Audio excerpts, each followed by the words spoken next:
Hello sa inyong lahat. Ako ay si Professor Bumblebee. Pag-uusapan natin ngayong araw ang tungkol sa Type 1 Diabetes.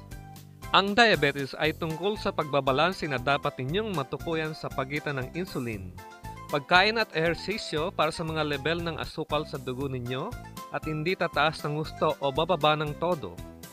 Upang maintindihan ang Type 1 Diabetes, napakamahalagang alam natin kung paano gumagana ang ating katawan. Sa tulong ng aking maliit na alalay na si Kara, ipapaliwanag ko ito sa inyo. Kara, aking mahal. Una ay maglalakbay tayo sa pinakamataas na bahagi ng katawan ng tao at aalamin natin kung anong nangyayari kapag tayo ay kumain. Ang katawan ng tao ay likha sa mga milyon-milyong mga selula. Ang mga selula ng katawan ang nagdudulot sa atin ng enerhiya upang makakilos, lumaki at mag-isip. Ipapakita ko sa inyo. Tignan ninyong mabuti at makikita ninyo ang mga selula ng katawan. Kagaya ng paglalagay ng petrol sa sasakyan, ang mga selula ay nangangailangan ng enerhiya. Kapag tayo kumain, nilalagyan natin ang ating mga selula ng petrol na kailangan nila. Ngayon ay nagiging kawili-wili na ang mga bagay. Halina Kara, tumayo ka sa likuran ng aking espesyal na monitor. Aha! Tignan natin kung anong nangyayari sa pagkain kapag kinain natin. Ang inyong bibig ay para sa pagsasalita at pagnguya. Kaya simulan mo na ang kagatin ang mansanas, Kara, at umpisa na ang pagnguya. Parang isang madulas na padaus-dusan, ang pagkain ay dumaraan pababa sa isang mahabang tubo na nakaduktong sa... Tama! Nahulaan mo ito, ang tiyan! Ginagawa ng inyong tiyan sa pagkaing matigas na maging malambot. Pagkatapos ay karugtong ng tiyan ang maliit na bituka at papalako ito ng ilang ulit. Dito sa lugar na ito, ang pagkain ay talagang nagiging malabsak. Ang pagkain ay pinaliliit pa ng maliit na bituka ng lalong maliliit na bagay at ang isa rito ay ang glucose. Alalahanin ninyo, kailangan ng mga selula ang panggatong kaya ang glucose ang kailangan nila. Ang glucose ay galing sa ilang mga uri ng pagkaing tinatawag na carbohydrate, gaya ng tinapay, gatas o pasta at marami pang iba na malalaman ninyo ang lahat tungkol dito. Ang susunod na himpilan ng glucose ay daluyan ng dugo. Ang daluyan ng dugo ay tila isang mga mapa na daranan sa inyong katawan. Dala-dala ng dugo ang lahat ng mga bagay pati na ang mga glucose. Ang dugo ay abalang-abala sa pagdadala ng glucose sa palibot ng katawan. Ay nako, malapot at malbulwak sa bandaryan. Ngayon, kapag natanaw ng lapay na parating na ang glucose, nagsisimula itong gumawa ng insulin. Ngunit, anong narinig kong sinabi mo? Lapay? Insulin? Diyos ko naman! Nakalimutan ko ang lahat tungkol dyan.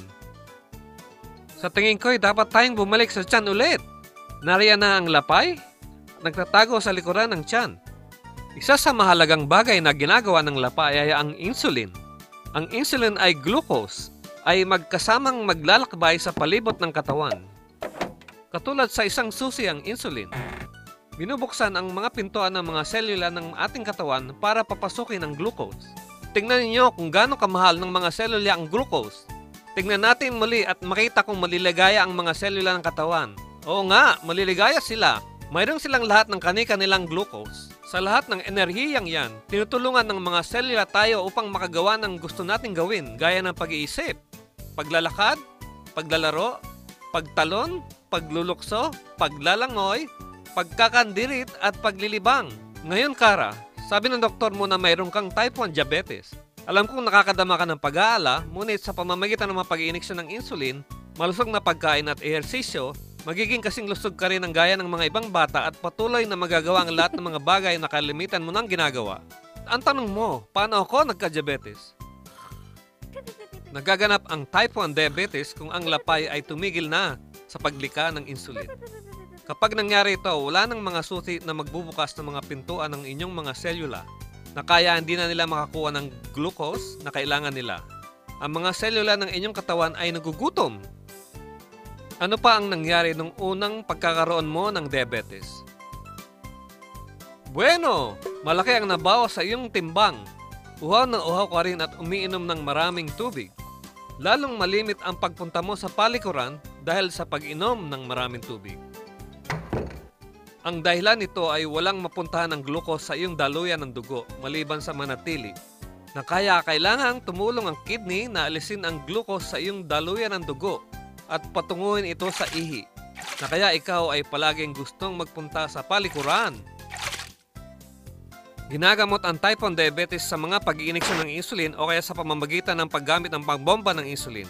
Pinatitiyak sa inyo na kakanin ninyo ang tamang balanse na pagkain at manatiling napaka-aktibo, at saka kailangan ninyong i-check ang mga level ng asukal sa inyong dugo na mamalagi ito sa loob ng tamang antas.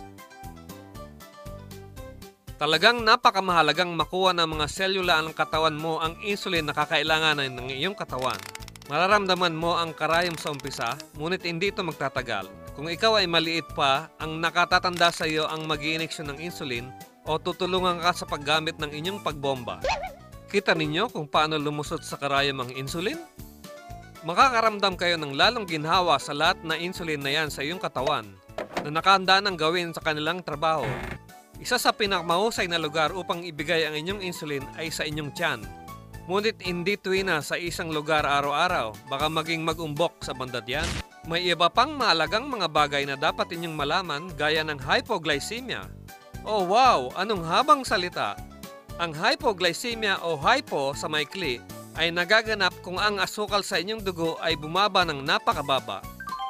Kung ikaw ay nagkaka-hypo, maaring pakiramdam mo ay pinagpapawisan, mabuhay, nahilo at nagugutom.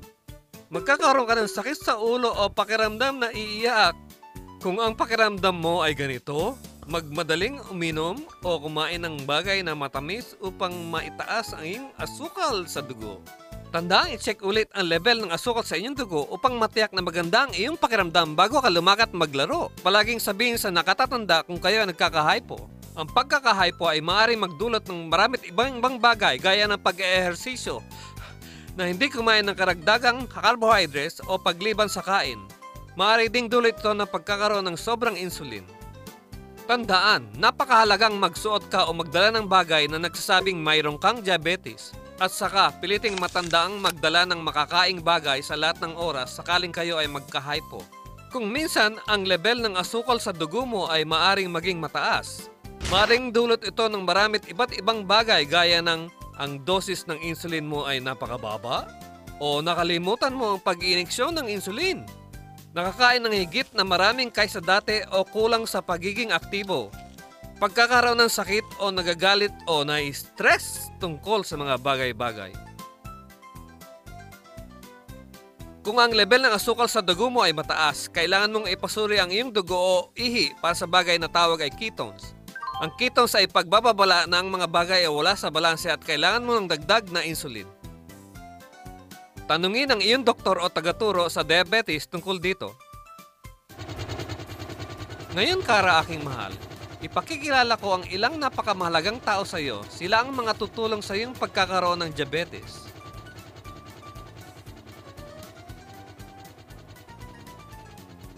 Una, ang iyong doktor na siyang tutulong sa pangangasiwa ng diabetes mo. Susunod ang tagaturo sa diabetes na siyang magtuturo sa iyong pang-araw-araw na pangangalaga ng iyong diabetes.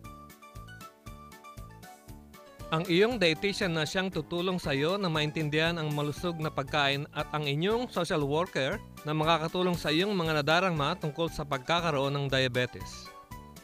Magkakasama kabilang Kara, magiging pinakamahusay tayong pangkat sa pamamahala ng iyong diabetes at tandaan, hindi ka nag-iisa. Halina Kara, pagkatapos ng maghapong trabaho, kailangan natin ng pahinga. Sa palagay mo ay dapat nga.